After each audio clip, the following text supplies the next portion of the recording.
आगे बढ़ते हैं और अब आपको बताएंगे मौलाना का जहर। ये है मौलाना तौकीर रजा, जिनकी तरफ से एक बड़ा बयान दिया गया था। मौलाना तौकीर रजा ने कहा कि वो कांवड़ यात्रा से पहले यानी कि 21 जुलाई को ऐसे हिंदू जोड़े हैं जिनका धर्म परिवर्तन कराएंगे। बकायदा प्रशासन से अनुमति भी मांगी। प्रशासन ने कहा कि जो ऐसा माहौल खराब करने की कोशिश करता है वो अनुमति नहीं दे सकते। हालांकि उनकी तरफ से अपनी बात कही गई है, लेकिन अब मौलाना ने फिर से नफरती जहर घोलना शुरू कर दिया है। क्या कह रहा है मौलाना तौकीर रजा, आपको बताते एक रिपोर्ट के जरिए।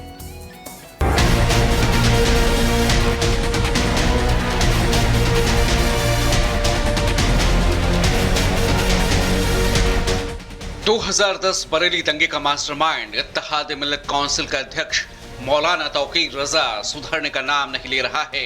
वो एक बार फिर बरेली की फिजा में जहर घोलने की साजिश रच रहा है।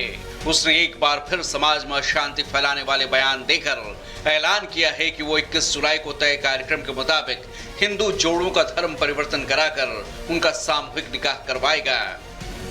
आने वाली 21 तारीख को खलील हायर सेकेंडरी स्कूल में हम पहले चरण में 5 जोड़े हमने मुंतखब किए हैं। उन लोगों का तो धर्म परिवर्तन की जो प्रक्रिया है वो पूरी की जाएगी और उनका बाकायदा निकाह होगा, सामूहिक निकाह जिसे कहा जाता है, सामूहिक विवाह।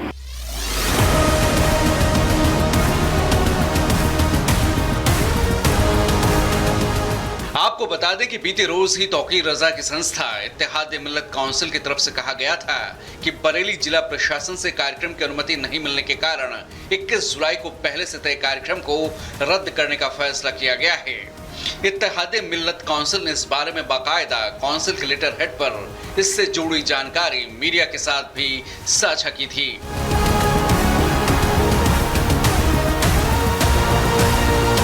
लेकिन एक दिन बाद ही मौलाना ने पलटी मार ली है। उसका कहना है कि उसके लोगों पर दबाव डालकर वो चिट्ठी लिखवाई गई थी जिसमें उसकी रजामंदी शामिल नहीं थी। ऐसे में इस नफरती मौलाना के जहरीली जुबान को सीधे तौर पर अब यूपी सरकार और बरेली जिला प्रशासन को खुली चुनौती के तौर पर देखा जा रहा है। उस पर हैरानी ये कि माहौल खराब करने की कोशिश में तौकीर रजा जिस लहजे में ये बयान दे रहा है उस पर तो ये बवाल होना लाजमी है। हमें दुनिया को ये बताना है कि हिंदुस्तान में 2 किस्म के कानून चल रहे हैं। एक वो कानून है जो मुसलमानों का उत्पीड़न करता है, दूसरा वो कानून है जो गैर मुस्लिमों को खुली छूट देता है कि वो कानून अपने हाथ में लेकर कोई भी हरामकारी कर सकते हैं और बदमाशी कर सकते हैं। उत्तर प्रदेश में हर मौके पर कोई न कोई नया बखेड़ा और विवाद खड़ा करने वाला तौकीर रजा को पहले से भी वारंट है और इसे जेल के अंदर डालने। तौकीर रजा भी अपने बाप दादों की फेहरिस्त देखेंगे तो 5-7 पहले पीढ़ी में हिंदू ही पाए जाएंगे। देश के हिंदुओं को अब ललकार रहे हैं और मेरे पूर्वजों ने और खास करके जो कांग्रेस के रहनुमा थे, भारत को तोड़ने वाले, प्रधानमंत्री बनने के लिए अगर उस समय अंबेडकर की बात मान लिए होते तो आज ये दुर्दशा ही नहीं होती कि तौकीर रजा पैदा लेते। आपको बता दें कि यूपी में 22 जुलाई से कांवड़ यात्रा शुरू हो रही है और इस नफरती मौलाना ने 21 जुलाई को बरेली में एक साथ 5 हिंदू जोड़ों का सामूहिक धर्म परिवर्तन करवाने का ऐलान किया है, जिसे लेकर हिंदू संगठन और हिंदू धर्मगुरु पहले ही प्रशासन को चेतावनी जारी कर चुके हैं। वहीं यूपी सरकार और बरेली जिला प्रशासन ने भी साफ कर दिया है कि अगर प्रशासन की अनुमति के बगैर इस तरह के किसी कार्यक्रम का आयोजन किया गया तो एक्शन तय है। ऐसे में तौकीर के फसादी प्लान पर यूपी सरकार और बरेली जिला प्रशासन क्या कदम उठाएगा, इस पर पूरे प्रदेश की नजरें होंगी। मैं आपको आश्वस्त करना चाहूँगा कि हम किसी भी प्रकार से जनपद में, शहर में शांति व्यवस्था के साथ शरारत करने वाले लोगों को बर्दाश्त नहीं करेंगे। कोई भी आयोजन बिना अनुमति के नहीं होने दिया जाएगा। तो हम लोग कोई भी आयोजन ऐसा नहीं होने देंगे जो समाज में किसी प्रकार की कटुता को पैदा करे या फिर जनपद की शांति व्यवस्था में कोई खलल पैदा करे। मैं तो भारत सरकार से ये निवेदन करूँगा कि जितना यथासंभव हो सके इस भारतवर्ष को हिंदू राष्ट्र घोषित किया जाए। तो यदि हमारा ये राष्ट्र हिंदू राष्ट्र घोषित हो जाता है और जितने भी दूसरे धर्मावलंबी हैं वो दूसरे दर्जे के नागरिक सिद्ध हो जाते हैं तो इनके पास वोट की शक्ति नहीं रहेगी और फिर इनकी कोई अपेक्षा नहीं रहेगी। एक तो करेला ऊपर से नीम चढ़ा। बरेली के इस बिगड़ैल मिजाज मौलाना का रुख यही है। साफ है कि बरेली दंगे का मास्टरमाइंड कहा जाने वाला मौलाना अब सीधे सीएम योगी के संयम की परीक्षा ले रहा है। इसकी फड़फड़ाहट साफ बता रही है कि जल्द ही इसका हिसाब पूरा होने वाला है। Bureau report, Republic Bharat. शास्त्रों में गुरु को भगवान से भी ऊंचा दर्जा दिया गया है, लेकिन मध्य प्रदेश सरकार ने छात्रों का भविष्य का निर्माण करने वाले शिक्षकों के सम्मान के लिए इस गुरु पूर्णिमा पर उनके वंदन के ऐलान क्या किया। समुदाय विशेष के धर्म गुरुओं और विपक्ष को मानो मिर्ची सी लग गई। अब हालात ये हो गए हैं कि फैसले के विरोध में विपक्ष और धर्म विशेष की बोली एक सी हो गई है। ये पूरा मसला क्या है और क्यों इन लोगों को मिर्ची लगी है, इस रिपोर्ट में आपको दिखाते हैं।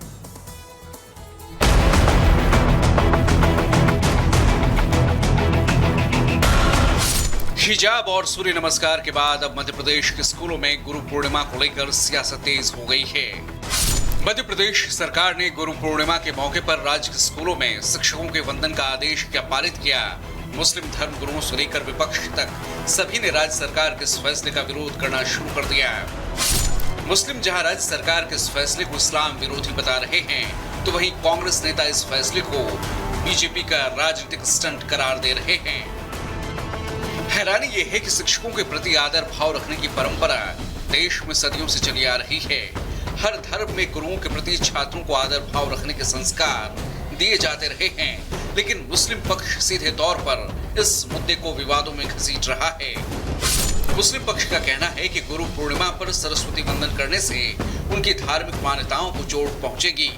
जितने भी विद्यालय हैं, स्कूल हैं, जो भी बच्चों के हैं, वहाँ पर सरस्वती वंदना करेंगे, सूर्य नमस्कार करेंगे, पूजा करेंगे, ये करेंगे और नारियल चढ़ाएंगे।